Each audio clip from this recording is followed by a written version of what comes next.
नाज़रीन आदाब, सियासत टीवी के रास नशरियात में आपका इस्तकबाल है। आलमी, कौमी, इलाकाई ताज़ा ख़बरों और नए मौज़ूआत के साथ मैं सैयद इस्माइल ज़बीउल्लाह और मेरे हमरा सीनियर सहाफ़ी सज्जादुल हसनैन आपकी खिदमत में दोबारा हाजिर है। नाज़रीन, गुजरात को हमेशा एक मॉडल के तौर पर नरेंद्र मोदी और बीजेपी पेश करती आ रही है। गुजरात की मॉडल की तर्ज पर हिंदुस्तान को तरक्की देने की बातें की जाती है, मगर क्या उसका गुजरात के मॉडल का वो चेहरा जो आवाम के सामने कभी लाया नहीं गया, जिसके ज़रिए से वहाँ पर नए नए क़वानीन जो नाफिज किए गए हैं रियासती सतह पर, उसका खामियाजा जो है वो अक़लियतें किस तरह भुगत रही हैं, उसको उजागर नहीं किया गया, वो मंजर आम पर नहीं लाया गया। हो सकता है कि गुजरात का वही मॉडल सारे हिंदुस्तान में मोदी और बीजेपी हुकूमत जो है वो नाफिज करने की कोशिश कर रही है। गुजरात में एक वाक़या पेश आया है जिसके बाद से गुजरात का जो मुतनाज़ा क़ानून है, डिस्टर्ब्ड एरियाज़ एक्ट, वो मंजर आम पर आया, उस पर बहस हो रही है, बहस मुबाहिसे हो रहे हैं और वो उसको जांचने की, उसको समझने की लोग कोशिश कर रहे हैं। इसी से हम आज की शुरुआत करते हैं। जी सज्जाद साहब। जी देखिए, जैसा कि अभी आपने कहा गुजरात के बारे में जो आप बोल रहे थे, इस सिचुएशन को अगर हम देखें, जैसे कि मुस्लिम का जो है बच्चे का सुसाइड होता है, मुस्लिम लड़की, वो नौजवान लड़की जो है, बिल्कुल। दरअसल ये वजाहत मैं यहाँ पे कर दूं सज्जाद साहब कि ये जो गुजरात डिस्टर्ब्ड एरियाज एक्ट जो है, इसको बुनियाद बनाकर ये देखिए, आप वहाँ पर गुजरात के जो लोग हैं, गुजरात में जो लोग रहते हैं, अगर एक अक्सरियत की जो आबादी है, हिंदू बरादरी है, हिंदू बरादरी के इलाके में अगर कोई मुसलमान घर खरीदने की कोशिश करता है तो वो अगर वो खरीद भी अगर लेता है तो उसको ये गुजरात डिस्टर्ब एरियाज एक्ट जो है उसका हवाला देकर उसकी रकम हड़प ली जाती है। ऐसा ही एक वाक़या पेश आया है जिसके पेश नज़र सानिया अंसारी की जो फैमिली है, जो सानिया अंसारी जो नाबालिग कम उम्र लड़की थी, उसने खुदकशी कर ली, उसके साथ जुल्म ज़्यादती हुई। उसके वालिद ने घर खरीदा था किसी एक हिंदू ब्रदर से, भाई से, वहाँ से गुजरात में, और वो अब वो वापस जो है घर का कब्जा देने के लिए वो राज़ी नहीं है। 15-16 लाख रुपए उन लोगों ने अदा भी किए थे उस सिमन में, और उसका जो मालिक है वो अब ये डरा रहा है कि गुजरात डिस्टर्ब एरियाज एक्ट के तहत मैं तेरे पैसे गबन कर लूँगा।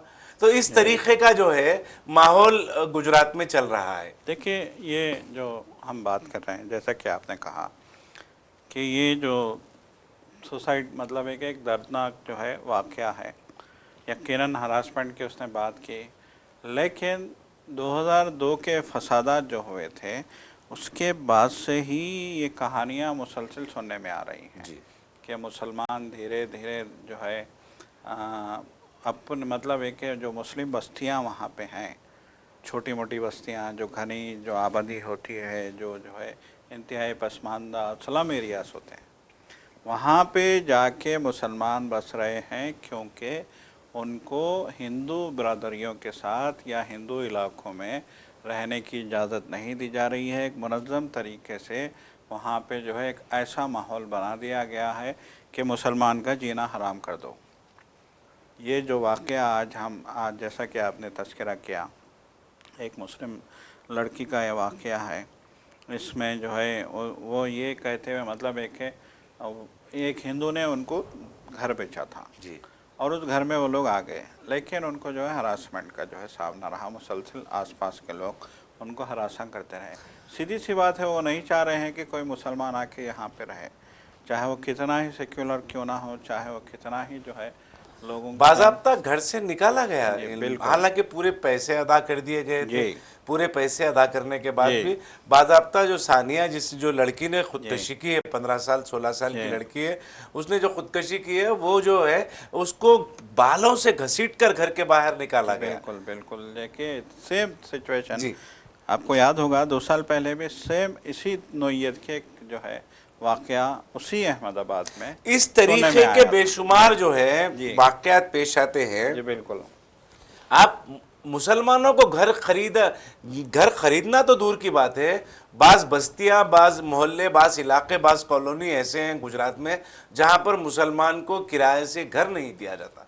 देखिए, किराए से घर नहीं दिया जाता ये तो एक अलग मामला है। वो तो अब पूरे इंडिया का जो है ख़ास तौर पे शुमाली हिंद का ट्रेंड बन गया है।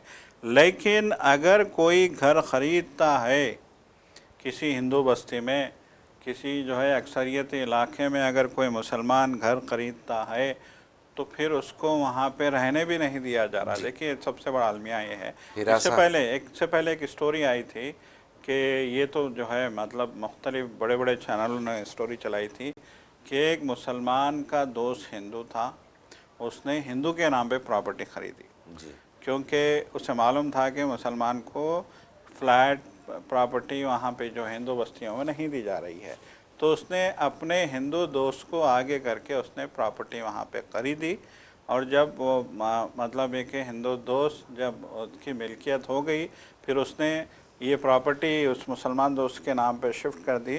तो फिर जब वो मुसलमान सामान लेके पहुँचा तो इलाके के पूरे लोग वहाँ पे आ गए। उन्होंने कहा कि यहाँ से फौरी निकलो, मुसलमान के लिए बस्ती में कोई जगह नहीं है। तो मतलब ये कि उसको घर के अंदर दाखिल होने नहीं दिया गया। ये स्टोरी, एक खबर चली थी।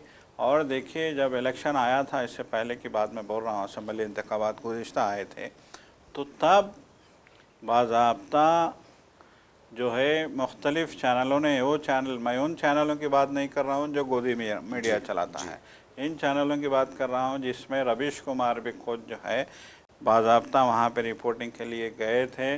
तो उन्होंने मुस्लिम बस्ती का दौरा किया और उन्होंने बताया कि सिर्फ़ पब्लिक ही मुसलमानों की दुश्मन नहीं है, सोसाइटी को ही दुश्मन नहीं बनाया गया है, सरकार भी दुश्मन है, बल्दिया भी दुश्मन है। उन्होंने कहा कि यहाँ गंदी नालियाँ बह रही हैं, यहाँ पानी की निकासी नहीं होती, यहाँ नल नहीं आता, यहाँ पानी नहीं आता है। यहाँ उन्होंने कहा कि सड़क वहाँ तक बनी है और जैसे मुस्लिम बस्ती शुरू होती है सड़क ख़त्म वहाँ तक, यहाँ सड़क नहीं बनती, यहाँ टूटी फूटी मिट्टी की सड़कें हैं, गंदी मोरियाँ हैं, बहता पानी है और नल उनको नहीं दिया जाता है। उन्होंने कहा नल उनको नहीं दिया जाता है, बिजली के तार भी सिर्फ वही है जो पहले चले गए थे जी। उसके बाद अब उनको जो है बिजली भी देने की, मतलब ये कि एक तो उनको इन बस्तियों में रहने के लिए मजबूर किया गया।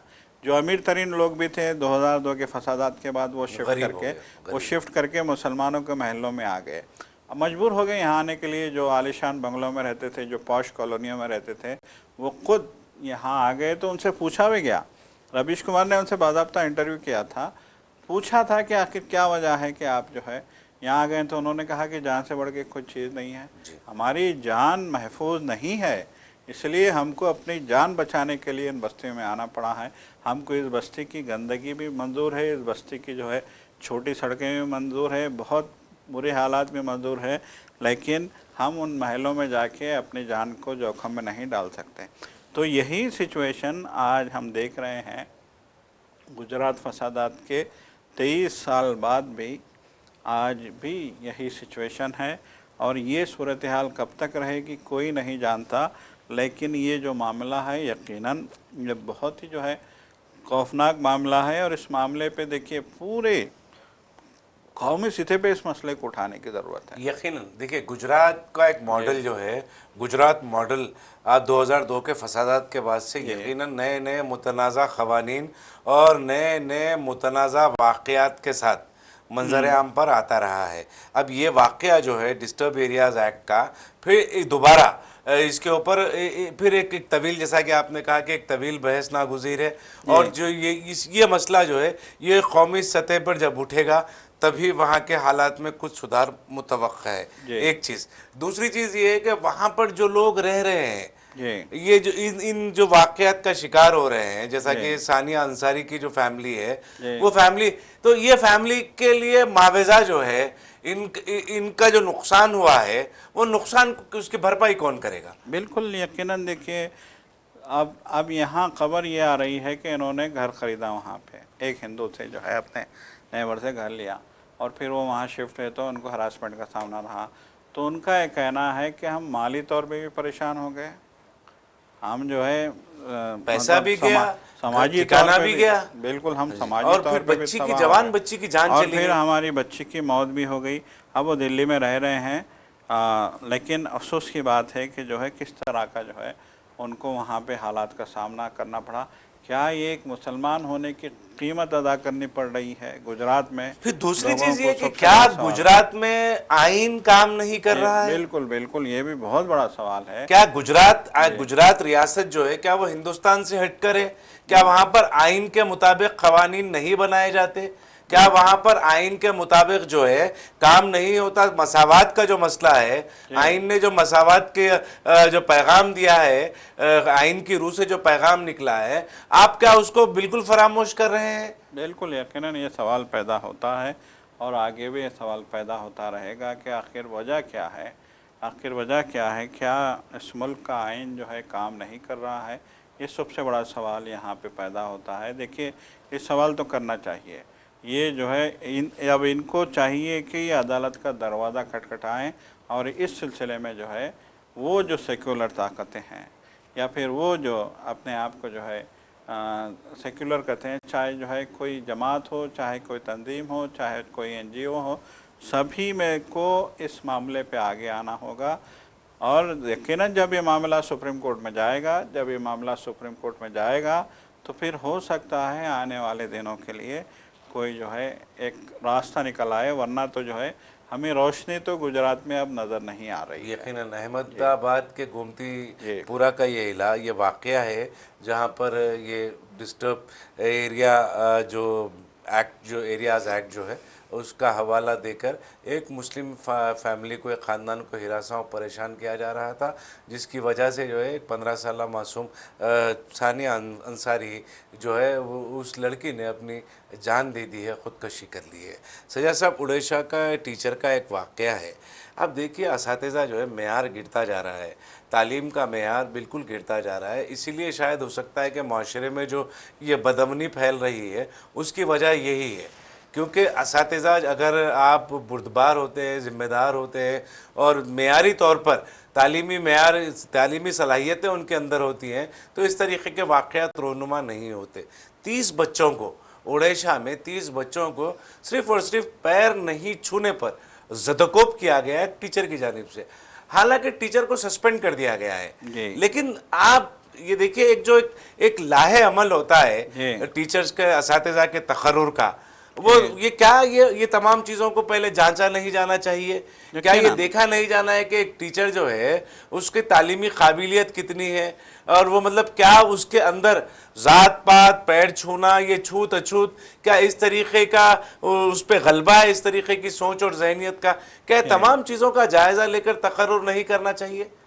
यकीनन देखिए, सबसे बड़ा मसला तो यही है कि तकर्रुर में अब क्या हमारे जो है तकर्रुर के स्टैंडर्ड या तकर्रुर के नाम्स को तब्दील करना चाहिए। ये सबसे बड़ा सवाल यहाँ पे पैदा होता है कि टीचर, देखिए जैसे जैसे ज़माना बदल रहा है, माजी में देखिए टीचर के पास छड़ी भी होती थी और मारता भी था, लेकिन साथ ही साथ क्लोज भी था टीचर में। टीचर में कोई आपके हमारे बचपन के जो असातिज़ा हैं आज भी हमें कहीं नजर आ जाते हैं, तो हमारा अदब और एहतराम उनके लिए आज भी उतना ही है जितना हमारे वालिदैन का है। जी बिल्कुल, देखिए वो लोग अगर मारते भी थे तो बाद में वो लोग जो है उनकी आंखों में आंसू भी आ जाते